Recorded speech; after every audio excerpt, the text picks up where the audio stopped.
Good morning to all of you. Good morning. Good morning, and as we come in out of the cold and into community, we let that beautiful music take us into this place, transport us into this room, transport us into this way of being in community intentionally. You are, all of you here gathered in this room, are the Unitarian Universalist congregation at Shelter Rock. And I am the Reverend Israel Bafardi. I am the associate minister of this congregation, one of the associate ministers. I am lucky enough to serve on a fantastic ministry team here with amazing colleagues. And I am so lucky, so glad to be here with all of you this morning, to be here with all of you in community.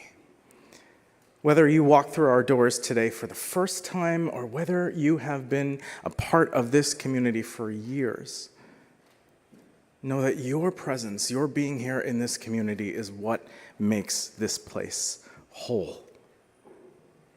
If this is your first time or second time or third time coming here and you're relatively new here and you haven't had the chance to meet anyone yet, we hope that you will join us for lunch after the service. Join us for lunch as our guest today after the service, that you will stop by the welcome desk on your way out if you haven't already, that you will fill out a welcome card, that you will meet someone, that you will talk to someone, that you will have a conversation, that you might have your questions met, that you might discover the power of what it means to be with people in intentional ways. This community is a place where love is not just spoken but lived, where justice isn't simply hoped for but worked towards, and where every person's story adds to the richness of our shared journey. As Unitarian Universalists, we affirm that community, grounded in compassion and curiosity, offers a vital source of strength and hope for our world, especially now, when connection and courage and compassion are so deeply needed.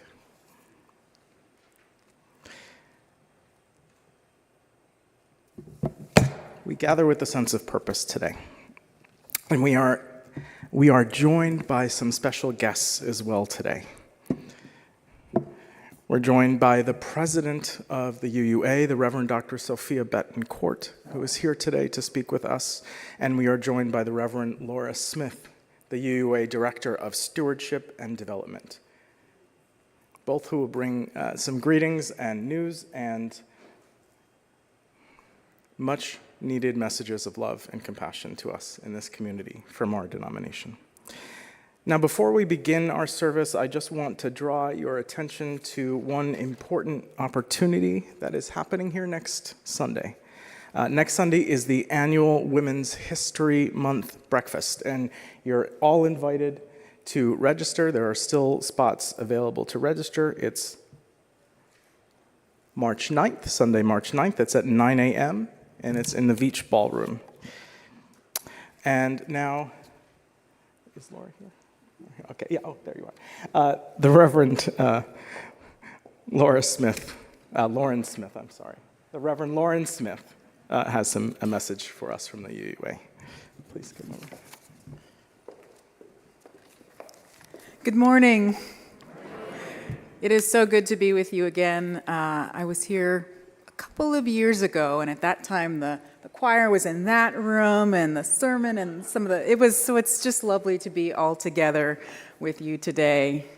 So I am the Reverend Lauren Smith, and it is my great joy and privilege to serve our shared faith as Director of Stewardship and Development at our Unitarian Universalist Association. Today I bring you greetings from the 1,000 congregations across the association, the network of Unitarian Universalists that bring our faith to life. As most of you know, this congregation is a member congregation in the Unitarian Universalist Association of Congregations. And there's also a structure and a staff that we call the UUA. people that we empower to serve our faith regionally and nationally. I am one of those people. My ministry focuses on strengthening financial support for the movement through congregational giving to the annual program fund, as well as with individual donors and families who wish to support the larger faith philanthropically. Please let me know if you'd like to speak with me about that. The UUA has a mission to equip congregations for vital ministry, to support and train leaders, both lay and professional, and to advance Unitarian Universalist values in the world. You make this mission possible through your congregation's support of the annual program fund and through your annual Beach Program grant. There are so many things that no individual congregation can do alone, like provide large-scale disaster relief, make available our Whole Lives sexuality education curriculum for all ages, and credential religious professionals. The stakes are very high in these times. As you know, recent government policy and court decisions have targeted the scientific community, has targeted reproductive rights and civil rights for lesbian, gay, bisexual, and trans folks. These policies and decisions threaten our religious freedoms. The UUA, along with the United Church of Christ, is expanding investment in our whole lives to strengthen and renew affirming curricula for all ages and all identities, especially for young people. Through our Side with Love organizing, the association is partnering with congregations like this one and with local organizers to move public policy at the local and national level. These are things that our National Unitarian Universalist Association can do on behalf of all of us in support of our shared values. Vibrant congregations like Shelter Rock serve communities all over the country, and a national association serving all our congregations is vital to the flourishing of our faith, now more than ever. So, I'm glad to be here with you this morning to bring you greetings from the association, to say thank you for the gift that your congregation is to Long Island and to the larger faith, and to appreciate your support. It really matters who you are and what you do far beyond these walls. We need one another, especially now. Thank you.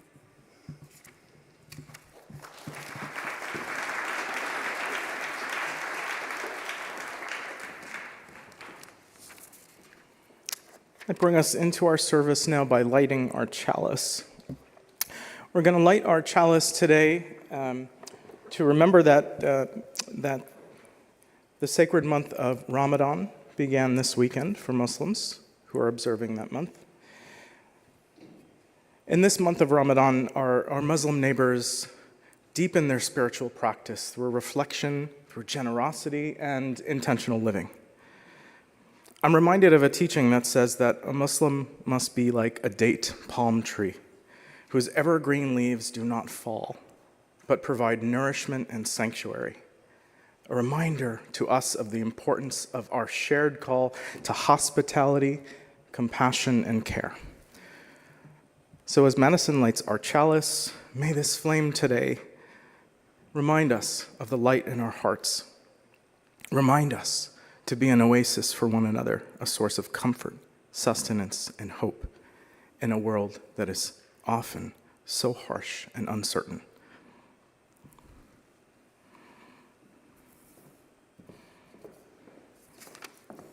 Will you join with us now in singing our opening hymn, number 126? Please rise in body or in spirit.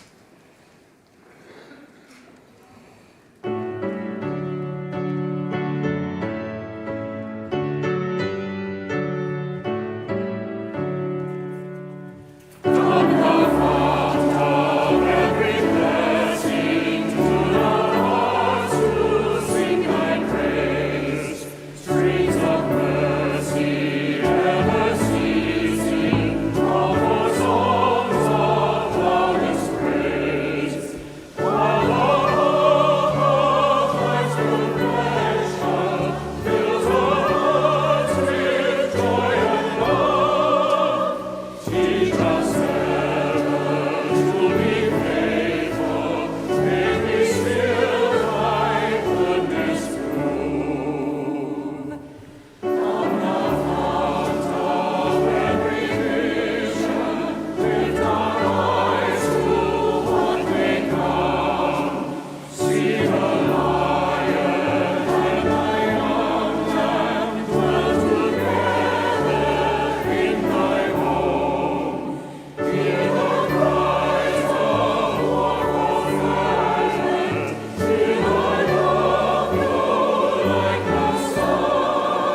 Thank you. Please remain standing. Join me in singing. First, we will say our words and then sing our song of affirmation. Love is the doctrine of this congregation. The quest for truth is its sacrament, and service is its prayer. To dwell together in peace, to seek knowledge and freedom, to serve human need, this to be affirmed and covenant with each other.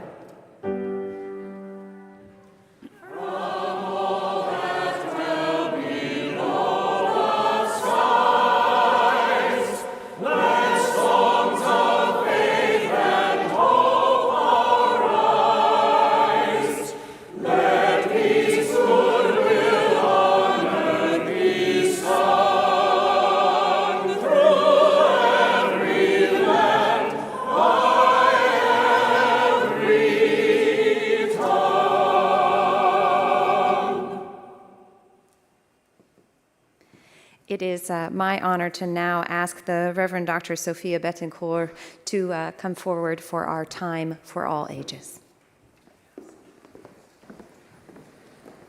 Thank you so much. It is actually such a joy to see young people spread throughout the sanctuary this morning. I want to make an invitation, which I know can be a little noisy. If you want to come closer to hear a story up close, you're very welcome. You don't have to do it. You can stay in your places if you want, but you're very welcome to be a little bit closer.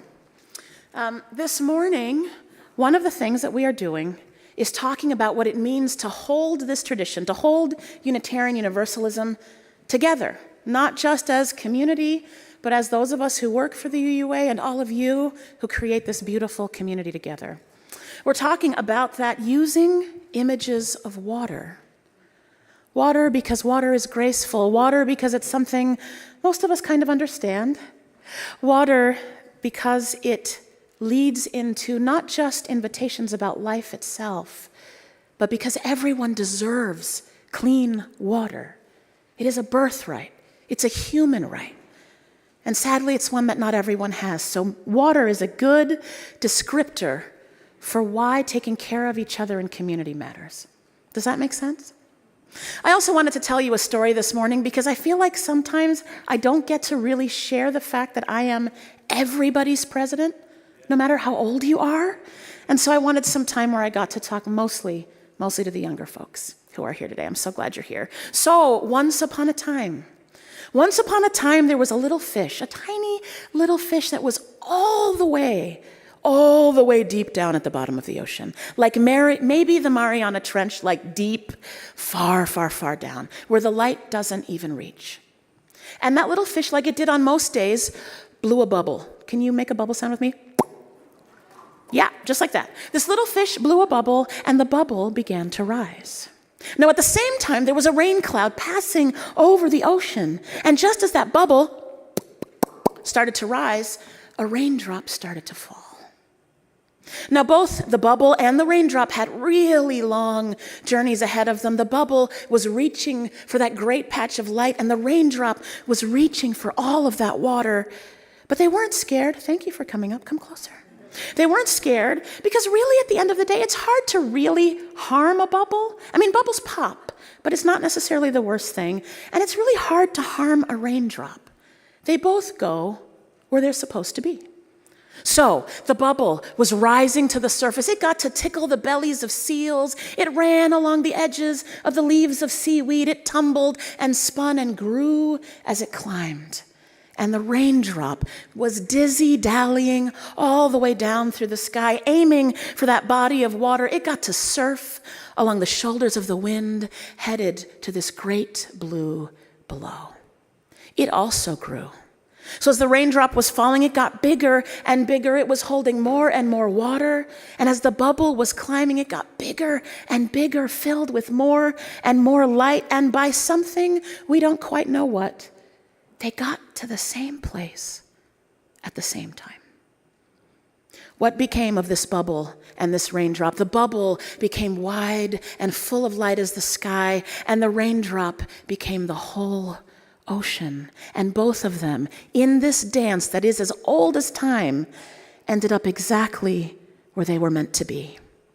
And out of that dance, water cascaded across the land. It became rivers and streams and ponds and humidity even where we don't want it. It became the water that wears down rocks.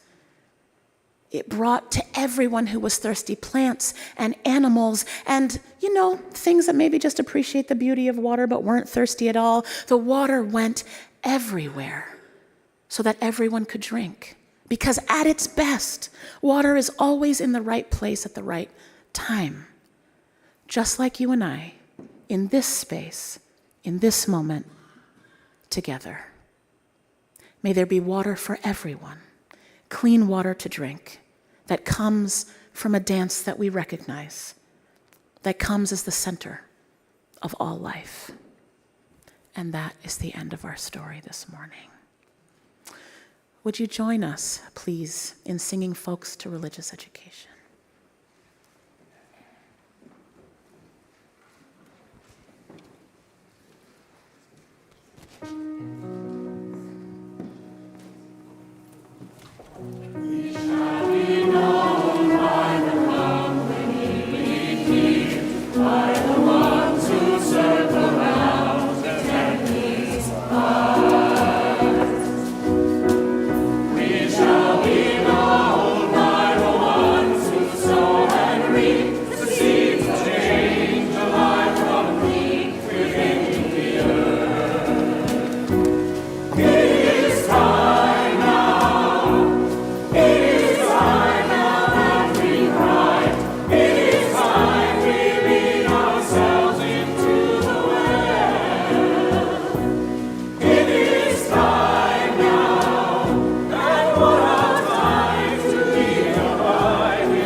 I invite you now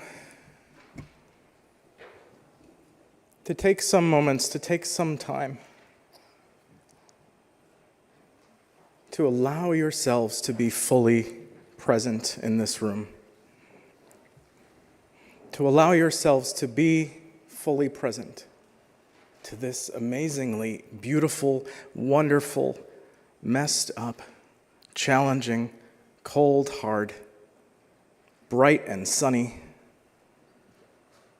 hopeful gift of a day that we are given.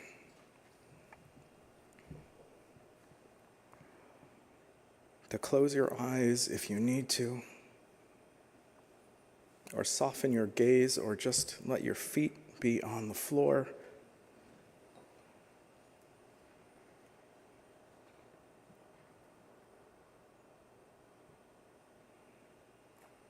All of us here in this world move about as if we were those singular drops of water. Drops of water that have moved through the cycles of life and death and growth and pain and regrowth and rebirth.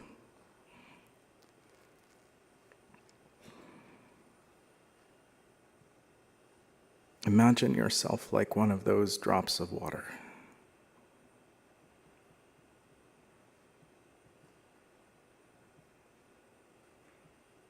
Flowing through and connecting and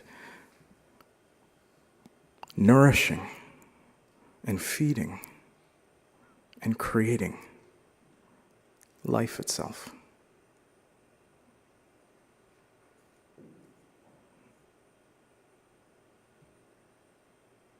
And just like all things in life, water cannot escape all of the things that would pollute its source. And it carries those too.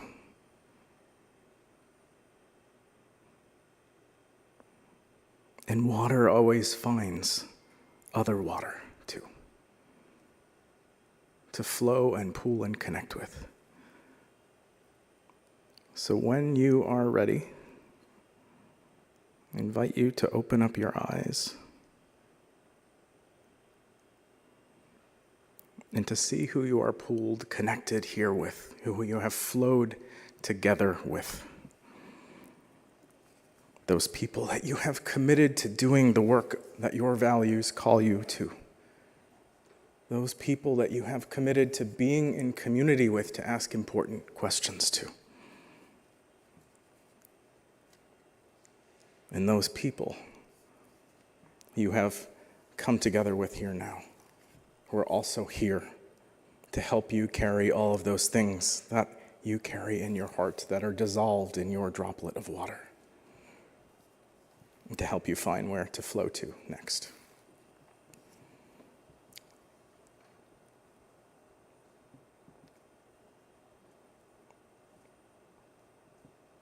When you are ready, if you feel moved, you are invited to come up and to light a candle.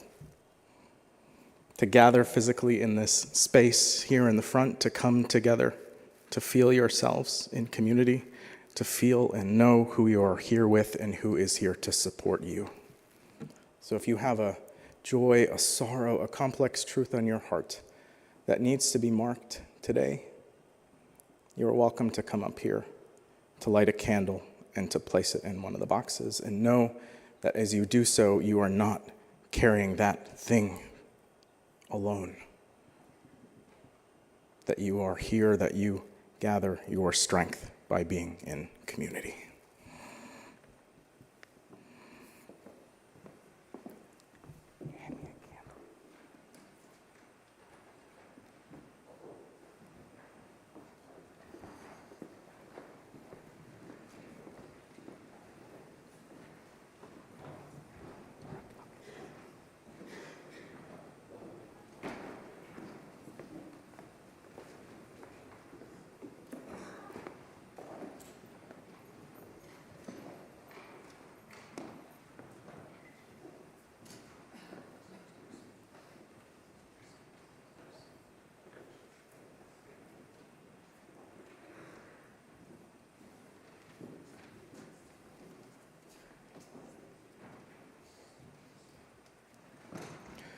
And as you light your candles, really do take a look around and see who you are here with.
Amen.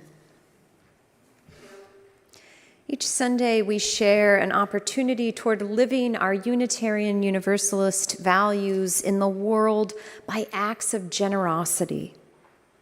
This month, our offerings provide support for the Domestic Harmony Foundation, which is a community-based nonprofit organization created in response to the social, emotional, and psychological needs of a growing South Asian, Middle Eastern, and Muslim community in Long Island. The Domestic Harmony Foundation provides culturally sensitive services and has programs like support groups, counseling services, evaluations, and referrals for legal and financial services, among many other programs. Please give generously as you are able. In your order of service and on the screens are the various ways you can give.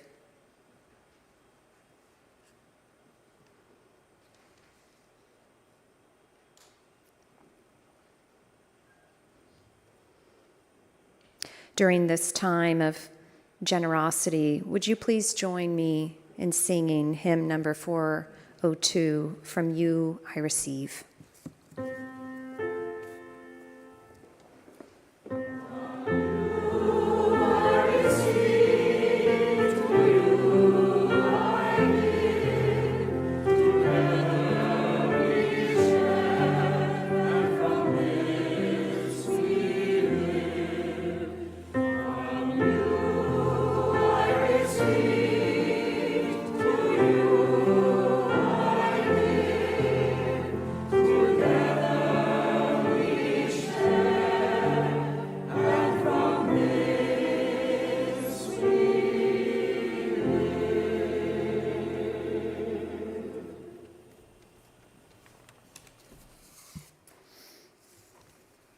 Today's reading is The Fountain by Lenise Levertov. Don't say there is no water to solace the dryness at our hearts. I have seen the fountain springing out of the rock wall and you drinking there. And I too, before your eyes, found footholds and climbed to drink the cool water. The woman of that place, shading her eyes, frowned as she watched, but not because she grudged the water, only because she was waiting to see we drank our fill and were refreshed. Don't say there is no water. The fountain is there among its scalloped gray and green stones. It is still there and always there with its quiet song and strange power to spring in us up and out through the rock.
Thank you, choir.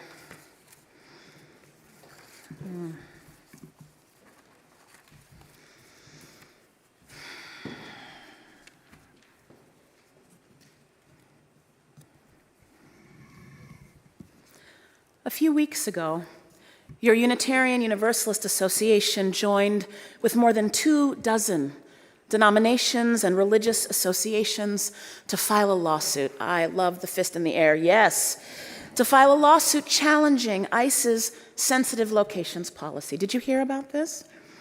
Right, and that we claim that it is a violation of our First Amendment and the Religious Freedom Restoration Act.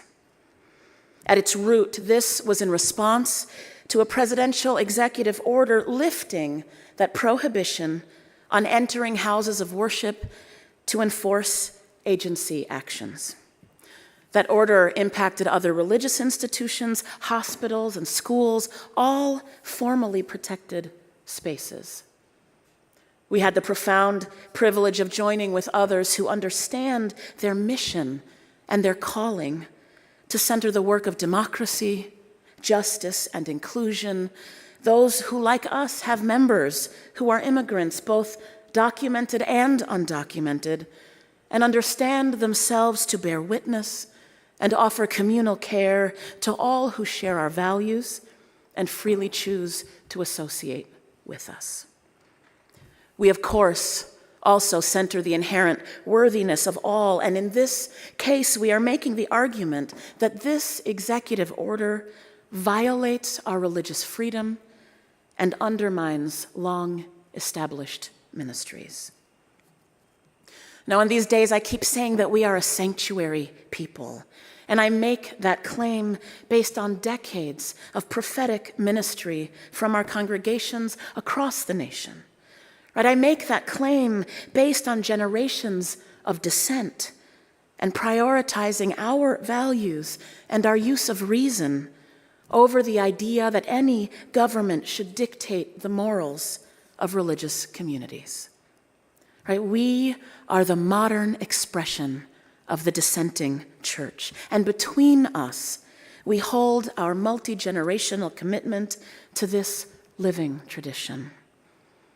And I take that holding the heart of our faith and the love that lives at its center very seriously, both as a UU minister and as your president.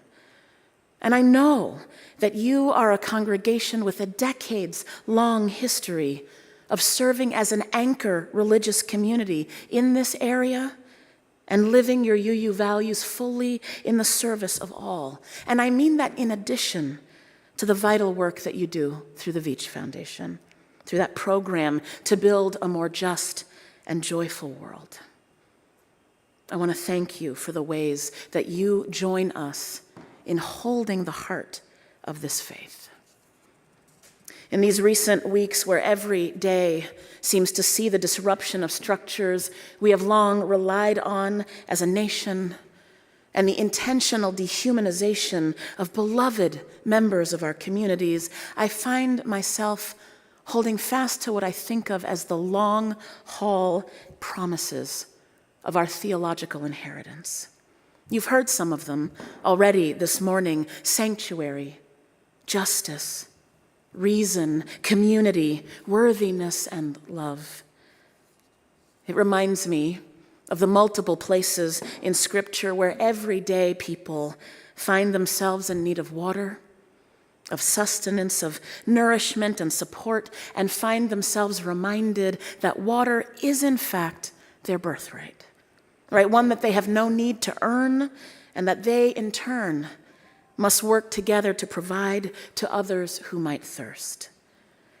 I found myself back in Deuteronomy this week. I promise this will be short, where the text reminds us in chapter 6, you will recognize these words, right? That we build on foundations we did not lay. We warm ourselves by fires we did not light. We sit in the shade of trees we did not plant. We drink from wells we did not dig. We profit from people we did not know, and that is, in fact, as it should be. For me, this is part of the promise of democracy and congregational life. It lives in the heart of our liberal and liberating tradition, and it offers the strength of our shared values that we hold across multiple generations. I want to know, what is it in your practice, your understanding of Unitarian Universalism, that reminds you that our shared values are more than words on a page? I know we debate grammar a lot, we debate punctuation a lot, but our values are so much larger than that. What reminds you that when we come together in service to those values that we freely hold in community, that we are living up to our inherited tradition and reimagining the possibilities of this world anew?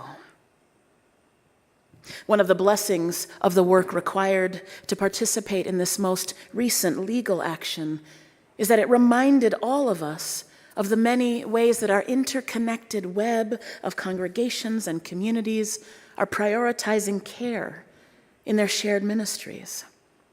Serving as a plaintiff in this suit meant reaching out to UU congregations across the country, UUs who serve on the borders or have a deep history as part of the sanctuary movement, or work as you do to provide services and support to immigrant communities today. It meant asking for a lot of documentation and truth-telling and essay writing with a very short turnaround time and immense hours from your UUA staff and general counsel. But not only did I get to witness our beloveds engaging this work with determination, with pride, I also got to hear this resounding yes from our congregations and communities to the work, to the witness, to the possibilities of justice in ways that I honestly find humbling.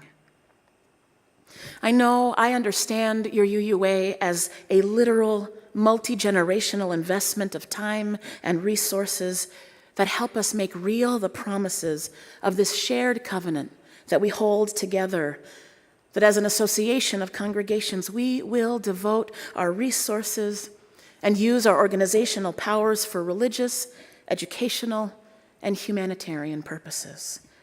Right? It is an institutional expression of the values we hold together, one that echoes our historical and modern errors. Yes, I think we have to own those, but also the profound sacrifices we have made for all that we hold dear.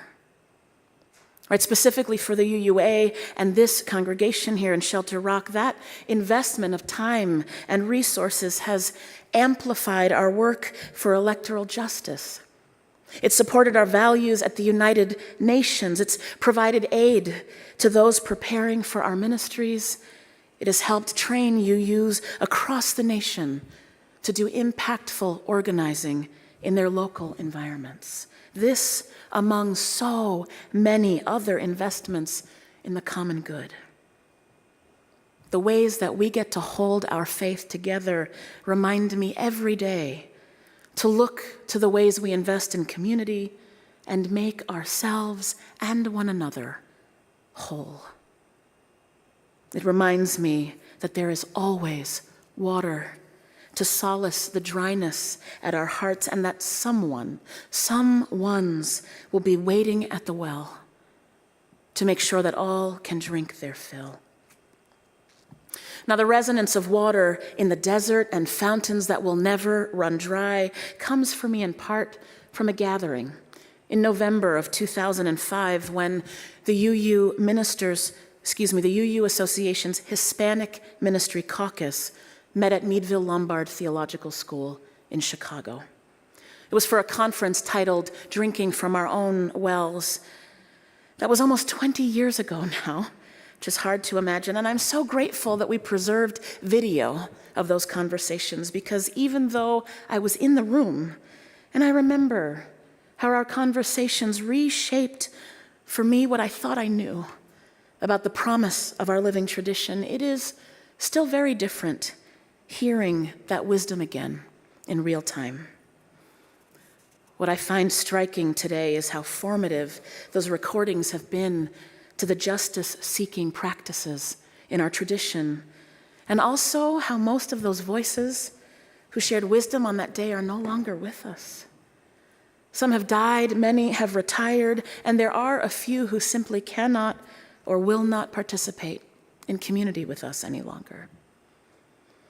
Now, this idea of drinking from our own wells came partly from Scripture. It's a response to that passage in Deuteronomy. But I believe it came more recently from the liberation theology of Gustavo Gutierrez, who wrote a tradition-reshaping book called We Drink from Our Own Wells, one that taught us to center the lived experiences of those impacted by economic injustice and to find our way back to all that we hold most holy by prioritizing their understanding of their own needs. Does that make sense? Not our imagined understanding, but their wisdom. And we asked ourselves, what did it mean for us as Latine, Latinx, or Hispanic UUs to drink from our own wells? To insist that our living tradition had and has room enough for engagement with our shared values and freely a chosen association through diverse cultural expressions, through sounds and songs and words and bodies not always experienced in our tradition. We wanted to know what that asked of us and what we most needed for that work. The Reverend Patricia Jimenez of blessed memory expressed one part of that need when she said, I need to know that there's going to be somebody who comes after me, who is going to continue. She said that to have this gathering is not just because there needs to be history, but also I want to know that there is going to be somebody else who will continue after me. We are talking about the interconnectedness of all life, but do we understand at a gut level what that means? Beloveds, re-listening to part of this dialogue reminds me that on that day, my elders were speaking of an inheritance, of a covenant, a type of communal care that spans the generations. They were communicating something profoundly sacred that we each get to hold on to for a time, but must find ways to pass on to those who come after us. And I think this is what many of us mean when we say that we're doing the work to become good ancestors. I want to have been a good ancestor, right? So just as we drink from wells we did not dig, as we drink from our own wells, we commit ourselves to providing water for those who are yet to come. What would you say to the woman at the well? To the one who awaits our arrival, hoping we will remember enough of who we are amid the rhetoric and the toxic noise to find our way. Wanting only to remind us of the everlasting promise of water, even as the lies of an arid, unyielding desert grow louder with each passing day. What would you say to the spirit of love that simply wants us to make sure that we are all refreshed, that all might drink? What might we offer on the days that we are called to embody the promise of the well? I think we might make room in our congregations and communities for those seeking religious freedom and the work of justice in ways that are still new to us. That we might risk leaving water in jugs in the desert for migrants who are looking to cross. Might we lobby together for the right to clean water in Michigan and West Virginia, where what comes from the tap is too often literal poison, semi-solid, brown. How are we defending the right to water? Alongside our disabled beloveds, our beloved federal workers, our transgender beloveds, our immigrant beloveds, our beloved children with special education needs, our queer beloveds, or any of our beloveds known and unknown who are resisting erasure and the violation of their basic human rights, more and more beloveds each day. How might we follow the leadership of our indigenous beloveds who teach us that water is life. The promise of foundations we did not lay and wells we did not dig is most traditionally understood as a kind of unearned grace, right, that comes from being in covenant with the God of our understanding. And while that grace can be profound, I also know that our living tradition teaches us the value of the covenants we hold between and among each other, that it lives in what the Reverend Victoria Safford names as our implicit, inherent belovedness. She writes that in her essay in the collection of UU theologies titled Love at the Center. When Reverend Safford speaks of her hopes of what happens when we gather in community, when we are the company we keep, she says that behind the silky scrim of woven words each week lay this hope, this intention, this aching aspiration, that whether they believed in God or not, and whether or not I did, the people would know themselves beloved, which is to say worthy, with a place, as the poet says, in the family of things. A place no more and no less exalted than anyone's place or the place of the grasses, the trees, the birds of the air and the fish of the sea, a holy, holy, undisputed, rightful place on this our common ground. To know themselves, to know ourselves beloved without question is the place where we begin. And from there, by our actions, by our risk and our work, our tears and our prayers and our mutual support, by our solidarity and singing, whether lullabies or chanting in the streets, by our tenderness, and when it is required, by our rage, by our love, in other words, to remind each other. This is the calling in our world. Beloveds, we are a sanctuary people. We are the inheritors of a profound promise to put our values ahead of governmental power or personal gain, and to pass our living tradition to the next generations better than we found it ourselves. And you do this in so many ways, like providing free citizenship classes in your community as just one small example. In these days, we get to reflect the wisdom and the sacrifices, the covenants and compassion of our mentors, our dissenters, and all those who came before us. And together, in this sacred covenantal space that lives between your UUA and the shared ministries of this congregation, all of our congregations and communities, together we get to model another way, one that resists the forces of overwhelm and disconnection and offers instead a living well of community and care, as deep as the fathoms of justice. So I ask you to keep digging, beloveds. Let us fulfill the promise of our living tradition together. May it be so. Amen. Ashe. And blessed be.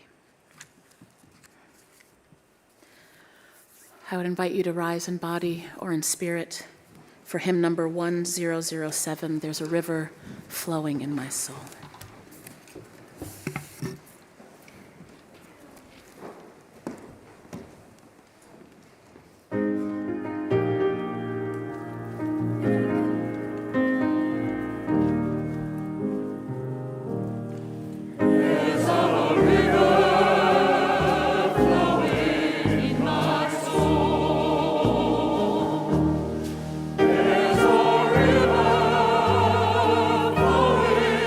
My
Beloveds, may that river that flows through the spirit of life, through the spirit of this community, through our connections to one another, be held by us in between times that we can be together.